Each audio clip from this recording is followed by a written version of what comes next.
fight fans? So, UFC rankings came out, and looks like we got ourselves a new pound for pound #1 fighter, and that name is Jon Jones. I mean, let's face facts, guys. I am not very surprised. I'm sure not all of you are very surprised at the fact that he's #1 pound for pound.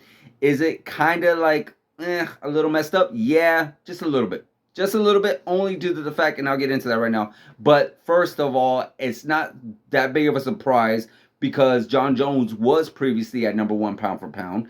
Jon Jones had been very active before his 3-year hiatus. Jon Jones was, of course, still very impressive, still doing what Jon Jones does best, wins and continues to dominate and everything. Even though his last 3 performances, of course, we all know Dominic Reyes, very questionable. A lot of people had him losing that fight. Anthony Smith, Thiago Santos, and what have you. Those were not the greatest performances, but still, nonetheless, he still won. And then, of course, the performances that he had against Gustafsson and Daniel Cormier, even though he did pop for steroids on that, but they still had him at #1 because of those performances and whatnot. But yes, with the 3-year hiatus, he did drop down. He became not even close to the rankings anymore because 3 years. Come on, the pound for pound list is for active fighters. We could go on all day about the GOAT list. Sure, if you want to be on that GOAT list, he could have fought 10 years ago and he'll still be on that list.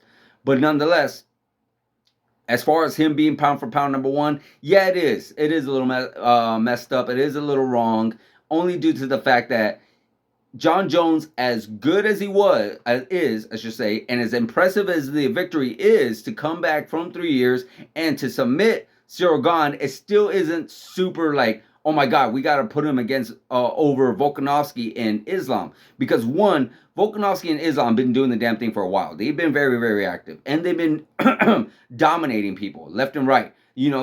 Volkanovski pretty much dominating Max Holloway, ending that trilogy, which was not even a trilogy because he already beat Max Holloway twice, but completely dominating Max Holloway in ways that no one's ever seen. No one even come close to. Max Holloway's never been touched like that, dominated like that. With Volkanovski pretty much submitting the greatest submission artist in UFC history, the guy who's had the most submissions in Charles Oliveira, and stopping him and making it look very easy. Pretty much beating him at his own game. Volkanovski beat Max Holloway at his own game. Islam beat Charles Oliveira at his own game. Jon Jones went in there, caught Cyril Gane, and beat him at what Jon Jones does best, at grappling, and that just so happens to be not what Cyril Gane does best. Cyril Gane never fought a wrestler. Cyril Gane has never had any kind of real solid wrestling experience. So Cyril Gane's ground game has always been awful, and his jiu-jitsu looks like it's like nowhere near where it should be.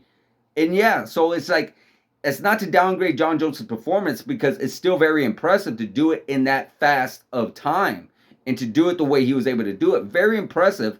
But again, it's not like he did it against like a Stipe or a Daniel Cormier or Curtis Blades, who are well known within wrestling, or even a Francis Ngannou. If he did it at Francis Ngannou, I'll be like, whoa, that's even more impressive. But Cyril Gane, still a good fighter, a very good fighter. But even when he went against Jon Jones, I still had him like, hey, that's a good possibility that Cyril Gane could win. But it's not like that's the very best guy that Jon Jones could have faced that was going to give Jon Jones a lot of trouble. It was actually a very good tailor-made fight for Jon Jones. It was probably one of the easiest fights for him because if you look at the heavyweight division, there's not a whole lot of wrestlers on there. They could have gave Jon Jones Curtis Blades, who was open. He already won a fight against Tom Aspinall, and they could have gave him in. But they knew that Curtis Blades could possibly pose a small threat to Jon Jones because of his wrestling background. Where Cyril Gane has a striking background, so does Jon Jones. But Jon Jones has something that Cyril Gane really doesn't. A really good grappling background, a really good wrestling background. He has all those. And that's why it was impressive. But as far as being impressive to be #1 pound for pound, I don't think so. Put him at number 3, 4, 5. Definitely top 5. But definitely nowhere near pound for pound #1. That's my personal opinion, guys. But I'd like to hear your guys' opinion regarding this. Do you think Jon Jones should be #1 pound for pound fighter? Or should he be somewhere in the lower rankings? Let me know in the comments, guys. Like, subscribe, hit that notification button, and I'll see you guys in the next video.